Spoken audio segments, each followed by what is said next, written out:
So we spent about 4 years in Hawaii and loved it, and we had a great time. But we knew we wanted to come back home, as hard as it was to leave Hawaii. So I ended up getting out of the military.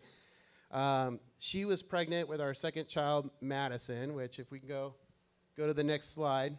She's the one over here. Yeah, she's the one on your left. That looks like Matt sucking fingers with blankies. And at that time, that was also another leap of faith, a little trust, because our family, we intended to have Madison.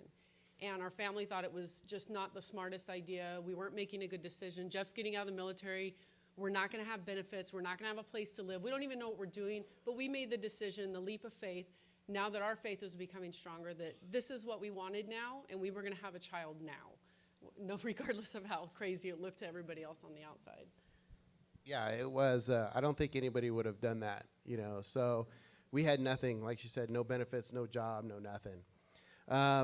So when I got out, I ended up putting myself in the police academy and getting hired on by a department in LA County. And that really was a springboard for me. I knew in Hawaii, I knew I wanted to study theology. I knew I wanted to go to seminary, but at the time, I just didn't know what God was calling me to. I wasn't sure. But I wanted to learn more about the Word. I wanted to have a deeper relationship with God. And so that was really a springboard for me, and always has and been a springboard for me in ministry. And so when we came back, I ended up getting hired and getting a job. And then I started going to Bible college at Azusa Pacific University. Which is probably one of the greatest schools in the country. Just saying. Give it a shout out to all my Cougar fans out there. So I went to Bible college for my undergraduate degree at APU, and then ended up rolling into seminary and going to seminary there. And from there, I think we really want to pick up, God really started taking off. And things really started moving fast for us in ministry and God's kingdom, what God was doing. We had Abby in between there. We had Abby. Yes, don't let me forget about that. So we had Abby. That was another blessing. And so we wanted to share kind of that, now that we caught you guys up, we want to share kind of the journey, some of the things that we've been doing since we came to know Christ, and since we came to be followers of Christ, and what God has done for us, and how we ended up here. Anything you want to add to that? No? Okay. All right. So when we came back here, of course, we started, we continued to go into church and getting plugged in and getting involved. And I think that's one of the most important things, that why we stress for you guys to get plugged in and get involved, because once you do that, God just opens up amazing doors for you when you step into ministry through your local church.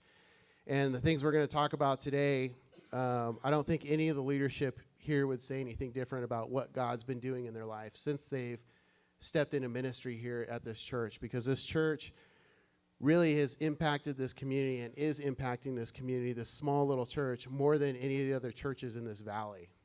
And so we had a district meeting with our district superintendent, who's like our bishop, and he was so impressed by the community outreach stuff that we're doing.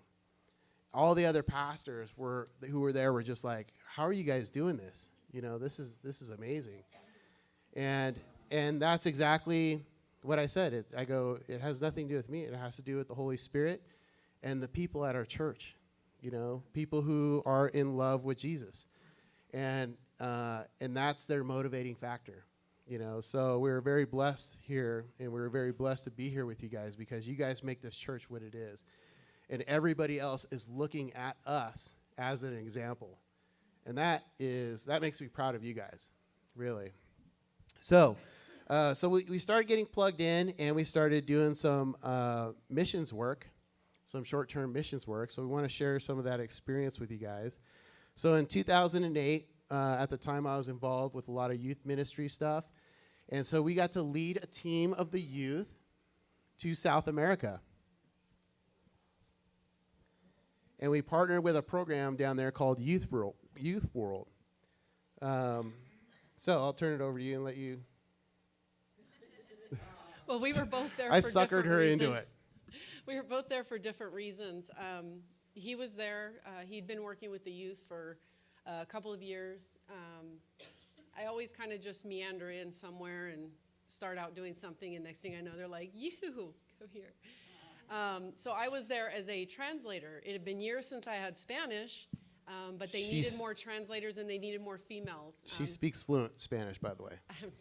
No, on some days. So I agreed, and I was excited to be a part of that, and nervous at the same time because my Spanish kind of comes and goes. I can wake up one morning and I can think that way, and there's other mornings I don't know how to say hello. So it was an adventure, but the kids were all amazing. If you ever get the chance to go on a mission, amazing. And the things that you have to pull together and the things that you have to do as a team, and you've got to work together and you've got to encourage each other because there's down days and there's days you're just waiting for something to happen. And there's days there's a lot going on, and you're exhausted at the end of the day. But it was definitely an adventure. It was a lot of fun. Yeah, we had a great time. So the picture that you see there, that is a volcano that overlooks. Can we go then? Oh, that's Quito. That's a volcano that overlooks the city of Quito, and that's where we served. We served in an area called Argelia Alta, which is the poorest neighborhood in the capital city, and so we got to spend a lot of time there, and we met a pastor there named Ramiro. And Ramiro was a professional soccer player, and he played for their national team. And he came to know Christ, and he gave it all up because he wanted to be a pastor. And just like the verse that you saw in the beginning, that's kind of what he did as well. You know, he came from that community, and when he made some money and done some things, the Lord had pulled him back to his community to give back. And he literally has a church built by missionaries. It's smack in the middle of this community. And it's like four stories now, or 5 We're stories? still working on it, yeah. So he literally, because they're limited on space and the land there is very expensive, he, instead of building out, he decided to build up. So he's got this place that's like 3 or 4 stories. The church is on the bottom, and then the schools and all this stuff is on top of it. But he really, like Tawnya said, that was the biggest thing, was he came from that community. He was one of those people, so-called people who made it, and decided to give it all up, become a pastor, and move back to the poorest part of that city. You know, think about moving to downtown LA, you know, to Skid Row, when, you know, you could go anywhere you wanted. And so really he had a positive influence on that community because he was there. They built the church there. They decided to bring in roads. They didn't even have roads that went into there. It was all like walking trails. He brought in, because they had roads, now they had ambulance services and nurses that could come in and help the people and stuff. And he was educating the people there through the school and everything. And yeah, it was one of those schools, like you go to concerts, Christian concerts sometimes, and you see them pass out the world vision and things like that. One of the exciting things I found about this school was one of those schools. They're sponsored by several different places, and different organizations take different amounts of money from what you donate. So these kids literally will wait outside the schoolyard. I use this when I teach. This is my opening. They'll wait outside the school hoping their name's going to be next on the list because you guys are literally their sponsors for this school. And they'll come back and they'll check where they're at on the list, and they're waiting to get in to learn. I found that just so amazing. Their little hearts just aching to get an education. I thought that was pretty cool that he came back to give these kids that opportunity, working with several organizations to earn the money to get these kids to be able to attend. Yeah, education is really an out for them. So they highly value education there, but because not everybody gets it.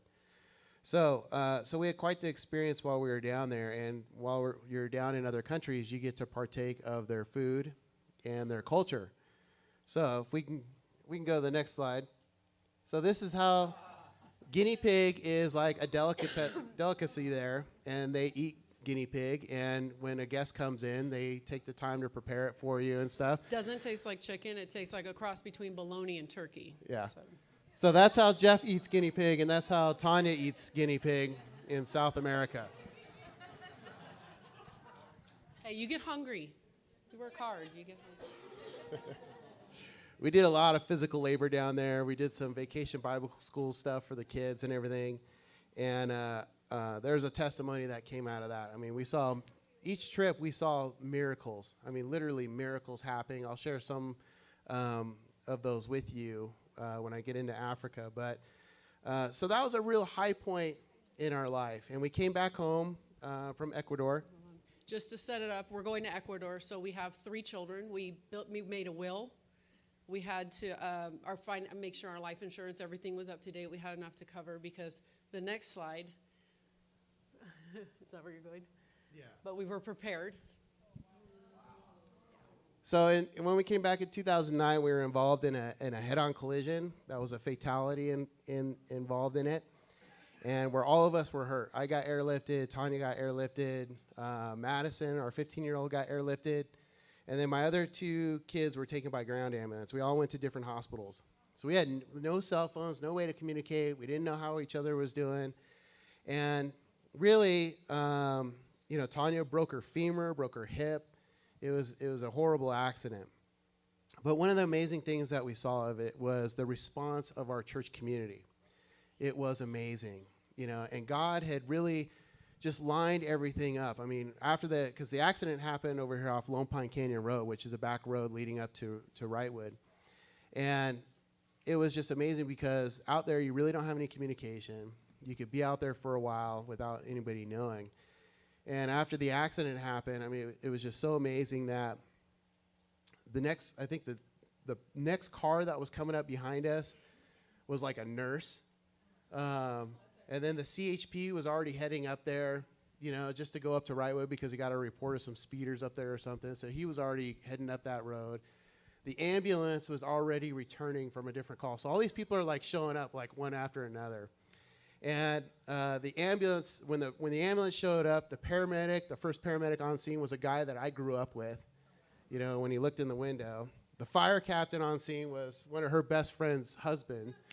And then, after I got flown out, because we got flown out in different helicopters. To that, just another testimony of the Lord.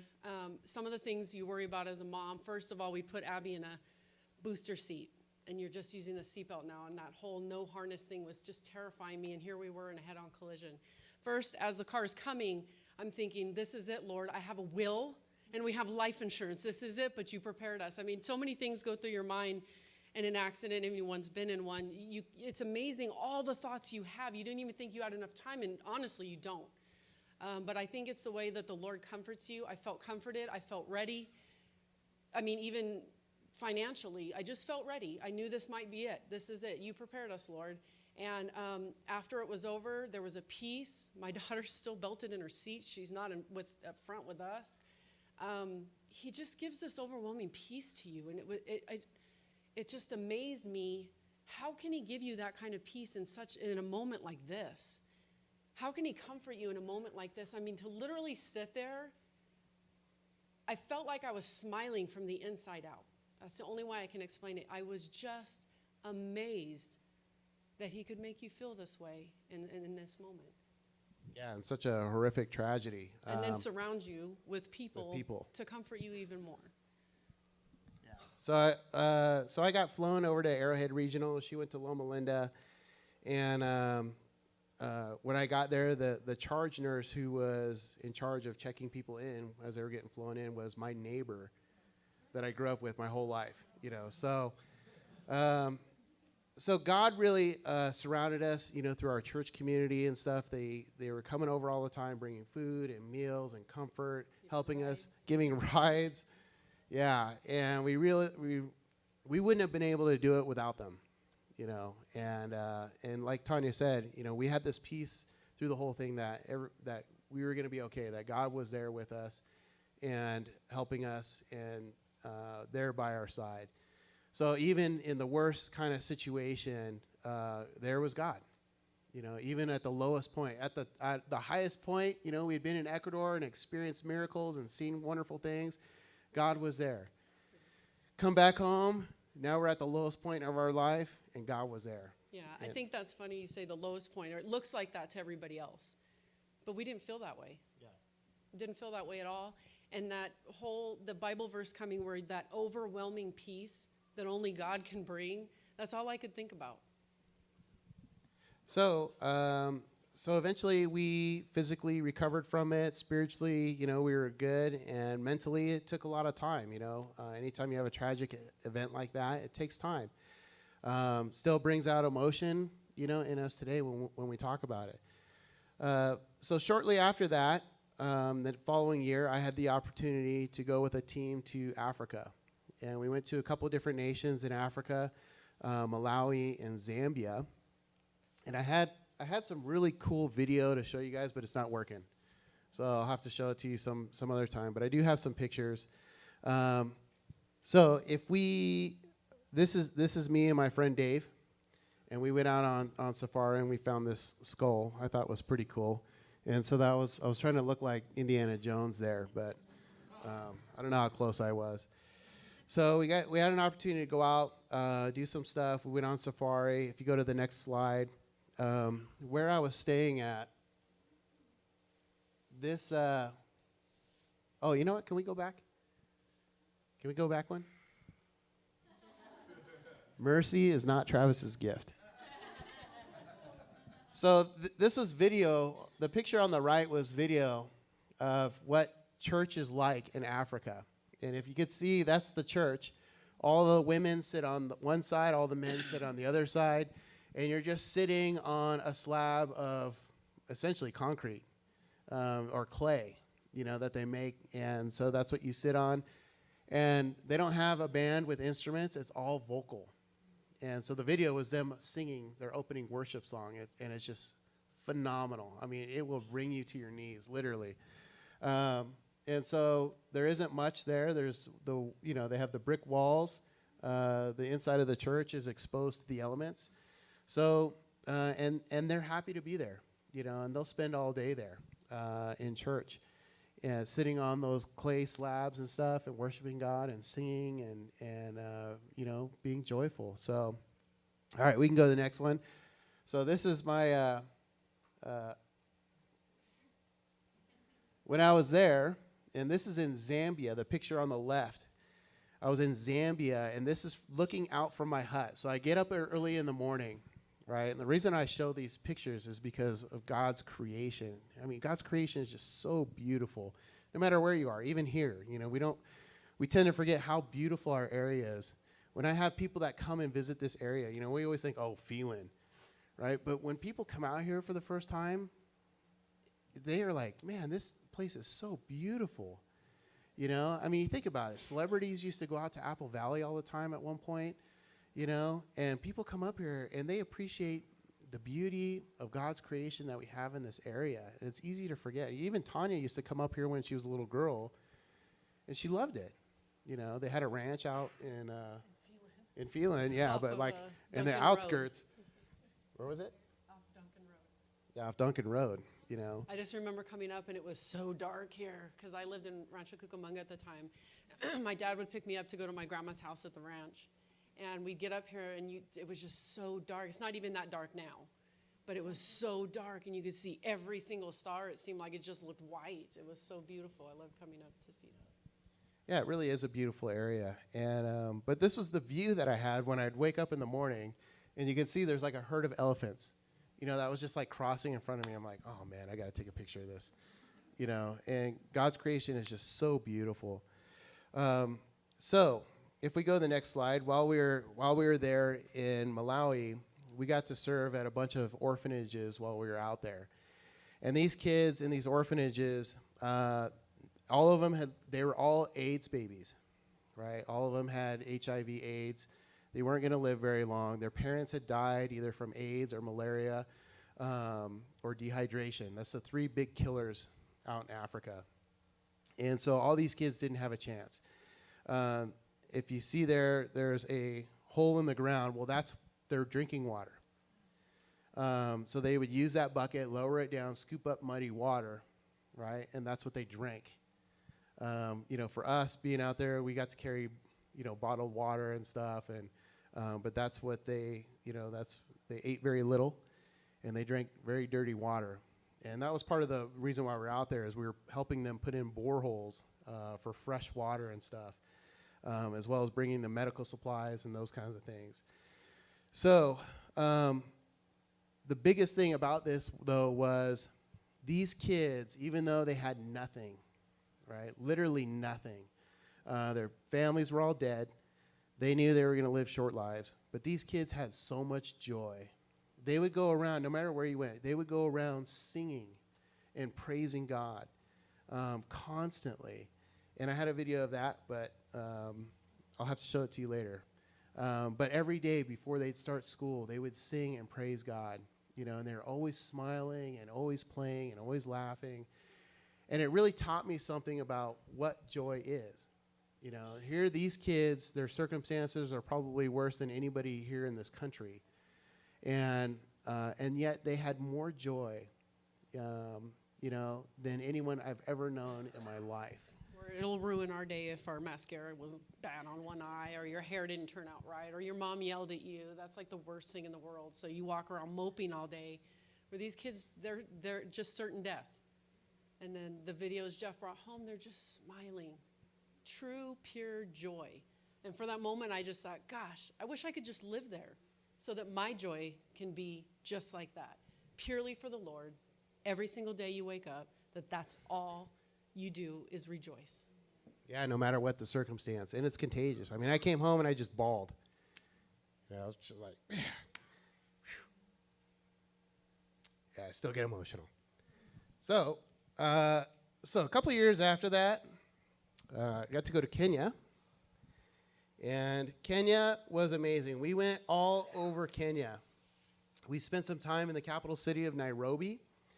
And then we went to a smaller town called Kakuyuni, and it's over by the Somali border. In fact, when we were leaving, one of the churches we were supposed to go to got bombed, and a bunch of Christians got killed. And so we had to reroute and go to a different place and that kind of stuff. But we still went over there, and that really tests your faith. When you're getting ready to board a plane to go someplace where they're actually attacking Christians, that really tests your faith. And you realize, okay, God, do I really believe you're real? Do I really believe that you're, there and you're going to protect me and keep me safe no matter what happens? And whatever your will is, God, I'm on board. So we got to go out there, and in Nairobi, we got to go to the second largest slums in the world. And it's called the Kibera slums. And it's only second to the slums that's in India. And I don't know if you guys have seen Slumdog Millionaire, but there's the slums out there. It's just gigantic. And so when you go there, it's just amazing. It's like an entire city within Nairobi that, as far as the eye can see, it's just houses that are just built out of sheet metal. And it's very dirty, and the health conditions there are extremely poor. And so we got to go visit a couple schools there and teach some of the kids and stuff and render some medical aid to people and that kind of stuff. And I got to take my daughter when she was a teenager. She's now 22, but if we go to the next slide.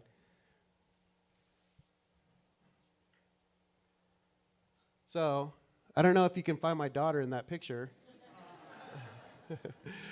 But this was a great opportunity for her to go and experience a different culture. Yeah. And she had a great time. We had several teenagers with us, young adults, and that kind of thing. And this was really an eye opener for her to be exposed to some of this stuff. Even for me, I mean, you can never get used to it. And so it was a great opportunity for her to go, and we had a great time together. So this is at one of the schools where we got to minister to the kids there and meet them and meet the school officials and stuff and talk about their education and that kind of thing. So if we go to the next slide, I had some video of these kids and what their classrooms were like, but we'll move on. Okay, so this is an amazing story right here. So I wanted to share some of the miracles. Every place that I've been, I've seen just amazing miracles of God at work. And this lady here had a broken leg. She was a widow. She was the only supporter of her family. She broke her leg so she couldn't get up out of the chair. And so as a team, we got to lay hands on her and we got to pray for her. And the following day, she walked 8 miles to where we were. And I have video of her singing and dancing and praising God. And man, I said I wouldn't get emotional, but just such cool stuff, to see God at work. All right, next slide. Okay, this is another miracle. So on your left, you see us preparing food. We plan on doing this thing for the kids in the local area, and where we do like a puppet show and do like a vacation Bible school thing for them. And so we invited the kids in the area. Well, the kids in the area, it's because Kenya is so spread out, right? Everywhere you go, you have to walk. And so it was like a 5-mile radius or something. We were going to people's houses who had kids, and we're inviting their kids to come. And so a group of kids came, and we prepared all this food for them. Well, what happened was it caught like wildfire. So not only were kids coming, we only had so much food. But so not only kids were coming from within a 5-mile radius, but they were coming within a 10-mile radius, 15-mile radius, 20 miles. Kids were coming from 20 miles out walking to get there to participate. And so when they got there, we didn't have enough food to feed all these kids, and they had walked all this way just to participate in this. And so what did we do? We stopped everything. We started praying. And lo and behold, not only did we have enough food to feed all these kids, I mean, it was literally like the bread and fish, that Jesus was providing. The food would not go down. No matter how much we were scooping, yeah, praise God. No matter how much we were scooping, it would just not go down. And all of us were just like blown away by this, right? And we're like, man, this is actual like biblical stuff. Now I know how the people felt, when Jesus was feeding the people. And so not only did we have enough to feed all those kids, but we had enough to give them seconds and thirds. Amazing. So those kinds of experiences when you see God at work like that, and I'm going to talk more about this about the end, but God isn't just working like that there. He's doing that stuff here. The problem is out there, you can't, when you got a headache, you just can't run to Rite Aid and go get some Tylenol, right? You have to pray about it. And, here we get so dependent on other things. We get dependent upon our doctors. We get dependent on drugs like Tylenol and all these other things that, bring us comfort. There, they don't have hospitals, within walking distance. They don't have Tylenol. They don't have any of the things. So when they get a headache, they pray about it. When they get a broken leg, people come and pray over them. Or health problems or anything like that. Their car runs out of gas, they pray about it. And God delivers that stuff to them time and time and time again. So it just really teaches us what we're dependent upon here in the United States. How much other things we're dependent upon other than God. So if we can go to the next slide. So this is out in safari. This is in the west end of Kenya. In the grasslands in the Serengeti, and we got to go out there and see wild animals and stuff. And this is actually a lion that we saw. So the reason I took a picture of this is because it was so amazing. I had this dream while I was out there that I was coming upon this hill, walking over this hill, and as I walk over this hill, there's this lion that's roaring. Didn't know what the dream was about. I still don't know what it's about, even today. But I have faith that God's going to teach me something about it through ministry and that kind of thing. So we happened to come upon this lion that was underneath this tree who walked up this little mound, and laid down, and we got this picture of him.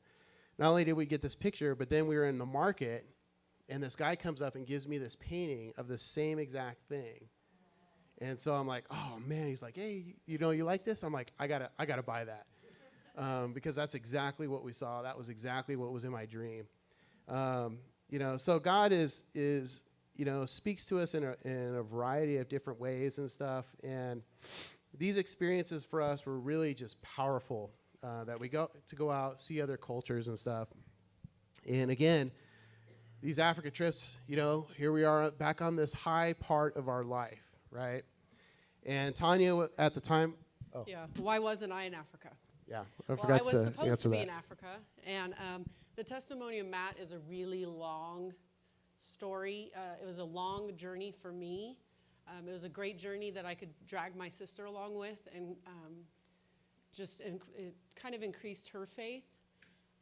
But I wasn't in Africa because I was pregnant with Matthew, and that was a battle that I had with God about whether we were going to have another one. And so it came down to Africa, and I was like, okay, Lord, we finally agreed. We're going to go ahead and try. I give you 1 month because I got to take my malaria stuff. I got to get my shots. If this doesn't happen, we'll try for you again when we get back from Africa, okay? That didn't happen. The Lord had completely different plans than I did, and we ended up getting pregnant with Matthew, and so I was at home just making life. While Jeff was witnessing those miracles, I was having my own miracle with Matthew. And that journey for me was just, I can't even, it would take me probably this whole sermon time in order to convey to you what the relationship I had with the Lord during that time. Just briefly, it started out as prayer. I was back at work and having a hard time being at work. And just praying for joy, just giving myself to the Lord every single day that I woke up and saying, my students deserve the best in me every single day. Give me that joy, Lord. Help me have joy, and joy when I get home from work. Like, I just need joy. The Lord. Give me joy. Yeah. So the Lord just, every morning, that joy was there, and I was able to give that to hopefully home and students every day. And then it was Thanksgiving. It was just this random thing. All of a sudden, I had this overwhelming feeling that our lives were going to change in October, the following year. I came out and I told my sister, the weirdest thing just happened. I don't know if it was God or I just got this weird feeling about October, and it feels anxious, but it feels happy. I don't know how to explain it. She's like, okay. So later it starts to come out. I start getting this feeling that, like baby feeling, and I don't know if it's like what old ladies do, because I'm old by this time. I don't know if it's like what old women do, and you're like, gosh, I really want another baby, because I didn't. And I've got this career now. Our kids are grown. This is not what we want. One's about to graduate from high school. What is this feeling? Lord, take it away, because old women shouldn't have this feeling, is what I'm telling myself. And I asked Jeff. I thought maybe it's something I need to talk to Jeff about. So I approached him 3 times, and he was just like, Peter, why would you ask me that? We have 3 children. Our hands are full. You're finally working. Why? I wasn't that angry. 2 of the times he was. And then another time he asked me, I felt overwhelmed that I needed to check with him. Maybe it's something he wants, and I need to ask the Lord what it is. So I bring it up again and again. It's a no-touch subject. Okay, I'm with you, dude. I'm with you, but I'm just feeling this. So it comes closer to New Year's Eve, and I'm just feeling overwhelmed. I'm going, man, this is insane, Lord. And I'm pacing in the room, and unfortunately, I am a yeller with the Lord. I am in the room, and I am arguing with him, and it is out loud, and the family's in the living room. I'm like, you know what? Take this away. We don't want children. I'm tired of arguing with my husband about children. This is not what we want. What do you want? I mean, you're God. Can't you just make children when you want to? Why am I having to pray about this? What do you want? Show me what you want. And I get chills just thinking about it. I just felt this overwhelming feeling, and I literally heard, he knows. Because I said, if this is something you want, either you do it because you're God, or you tell him, because I have no clue what you're trying to say. And he said, he knows. And I still get that still chilled feeling as I stood there, and I'm looking like, did I hear that? Is that my own crazy old womanness saying he knows we want to have a baby? I'm really working this up here. And I just stood there, and I thought, well, that was God, and he said he knows, then I can go out and approach this one more time, and he's going to respond. So I went out, and I'm pacing in the kitchen because I'm thinking, he is going to get so mad that I'm going to bring this up one more time. And I thought, Lord, you got to be with me because I'm so sick of fighting this for months. This has been going on for months. And I finally sit down, and I go, look, I don't want a baby as much as you don't want a baby. And I've been praying over and over again. And just now I was in the room praying. And I told God to take this feeling away from me so we could stop arguing about this. But he said, you know. Just the look on his face was all I needed to know. The Lord had spoken to me, that I had heard his voice, that I had heard him for the first time in my life. I got to experience something so overwhelming, so exciting. I was just floored. I couldn't believe it. I just sat in that chair like, wow, really? And then, then I realized he wanted us to have a baby. I mean, he spoke to me, but he still wants us to have a child. And then it was more months of trying to convince him and still myself, because even though, you get that wonderful moment with the Lord, you're still worrying, is this what he meant by that? I mean, we all do it. You know that this is a direction you should go, but is this to the left in that direction, or do you mean a little to the right? And should I wear the pink shirt or the green one when I go, Lord?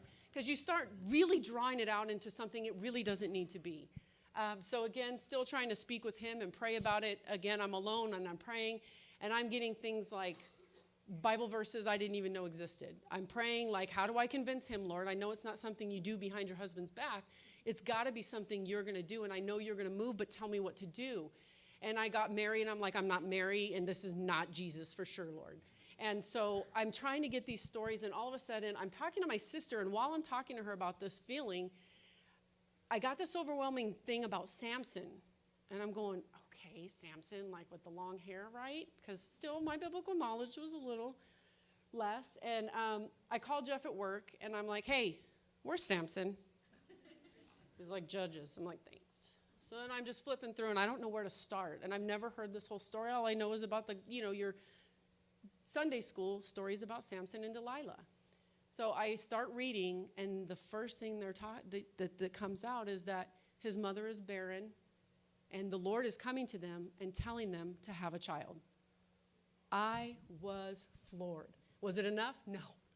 It was amazing, though, and I talked about it to anyone that would listen. Oh, my gosh, you're not even going to believe this. So finally, we give it that shot because Africa's coming, all those things, and I end up pregnant, and then it just becomes more overwhelming things. I mean, I had dreams about babies before we conceived. I mean, there was a lot of things that the Lord had to do to convince us.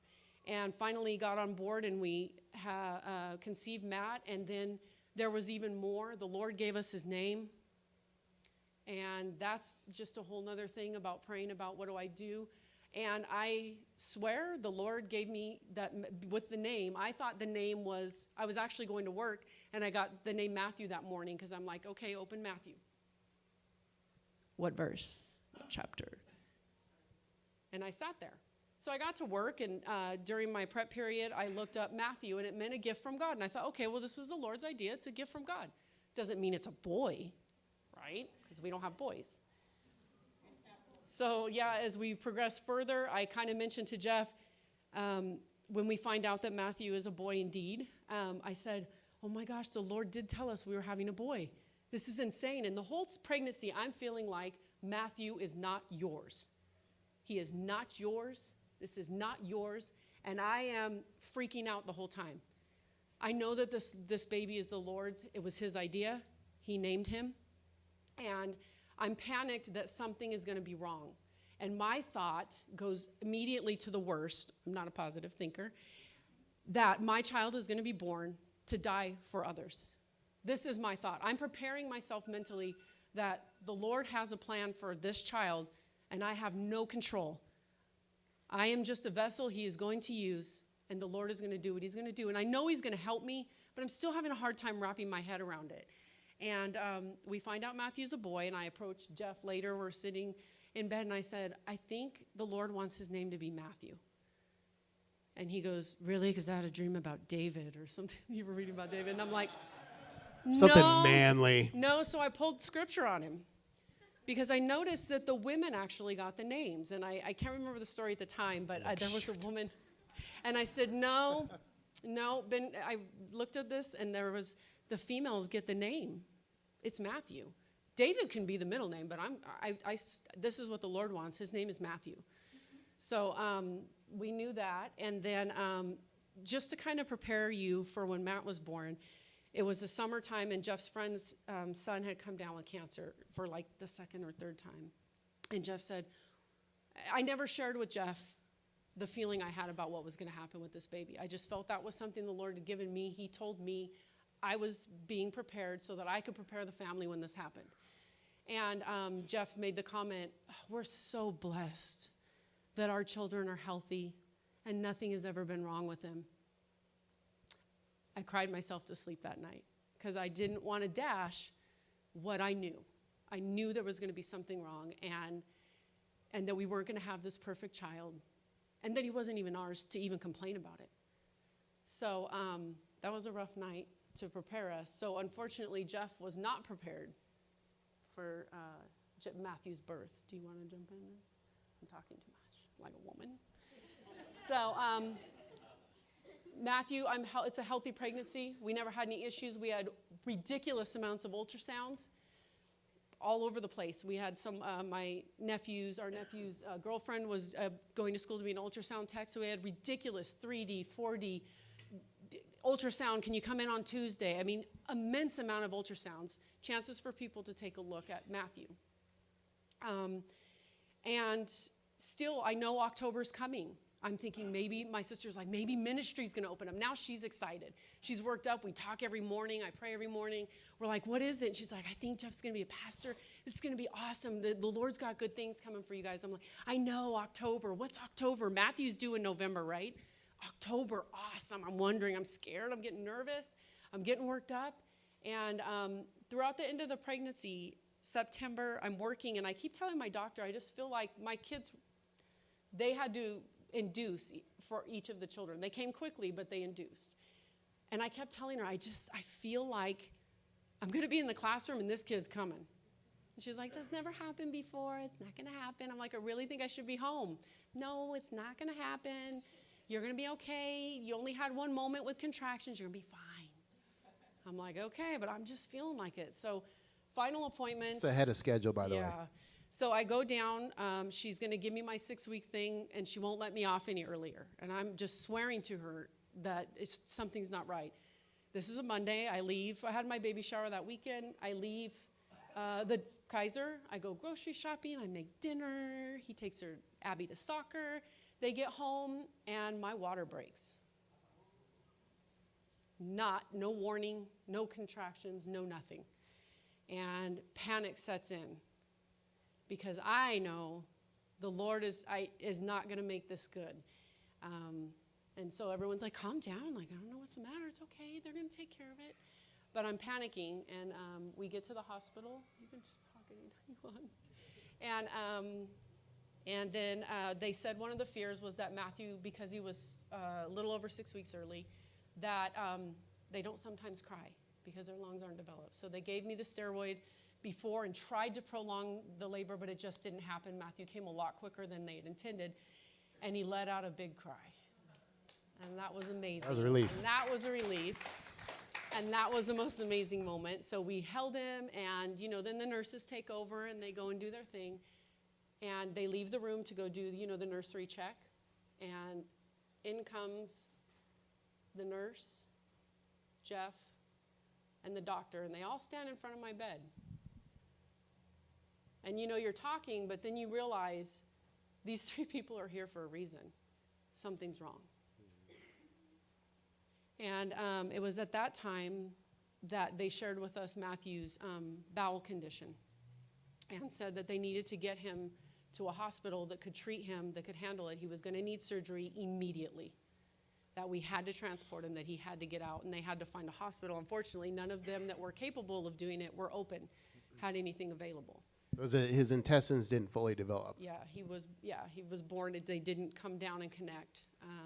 And without that, they could rupture, or he could just die because he can't pass. So he wasn't allowed to eat.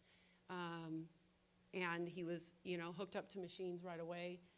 It took a couple of days. It took us time. First of all, a condition we'd never heard about.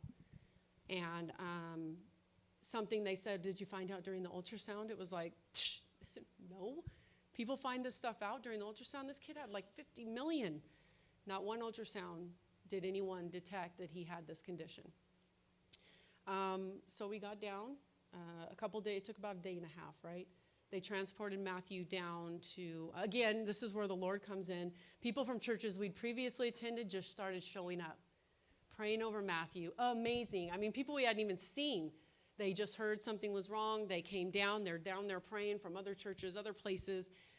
They're there for us. They're taking care of us. Their families coming down to take care of the kids. It was just amazing to watch the Lord work. Once I was trying to wrap my head around Matthew's condition, you get a little bit of a peace that everything's going to be okay, or this is what the Lord had intended, and we're going to go with it.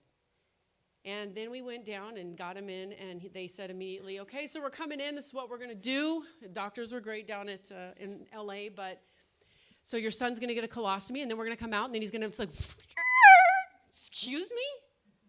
Are you talking about those bags that they put on people where they go to the bathroom? Yes. But they do them so often they don't even think what they're telling you. So that was a shock. And then my fear sets in again when they took Matthew into surgery. Is this the moment, Lord? Is this where you're going to take him? Is this the time? So he went into surgery, and it was hard to wait. And then he came out, and the doctor comes down the hallway. And he doesn't look like a doctor should look when it's over, So we're nervous, and we're just standing outside waiting. We can see him through the window doors coming down this hallway. It was like a bad movie. And he came out, and he goes, I don't normally come out, and I would never tell anybody this, but your son's intestines were ruptured. He was minutes from, he could have just gone septic had you not gotten him here in time. And the other thing was, if you were still pregnant, he would have passed. And you would have gone septic, and your life would have been in danger. And I just want to share this with you guys. I don't know why I want to, but I want to share this with you because I'm amazed that he's still here. So that was an awesome moment. It was a scary but an awesome moment. And at that moment, it was nice because our kids were at home worrying about why Matthew came so early, and it was a nice piece to know that he was here because the Lord was saving him. So that was awesome. Yeah, 5 surgeries later, he's a little terror running around, so. I don't know if he was a blessing or God's just testing us or what. But yeah, I mean, Matthew's journey, it's a long one. One of the things that God had taught me through it was this was the time in my faith. Here we are high and low and high and low, and but this was the time in my faith when I really felt like I had been abandoned by God, It was a total opposite reaction. We had people from our old churches coming, but once we got to LA, we had nobody because it's far, And so it was just the two of us. So I was really struggling in my faith. And what I didn't realize was we had people from different churches that we had never heard of these churches, and they were coming out. They'd heard our story, and they were coming out and praying with us and helping us and those kinds of things. And it wasn't until looking back that I realized that at the time I thought God was not providing for us, he really was. He was just providing in a way that I wasn't expecting.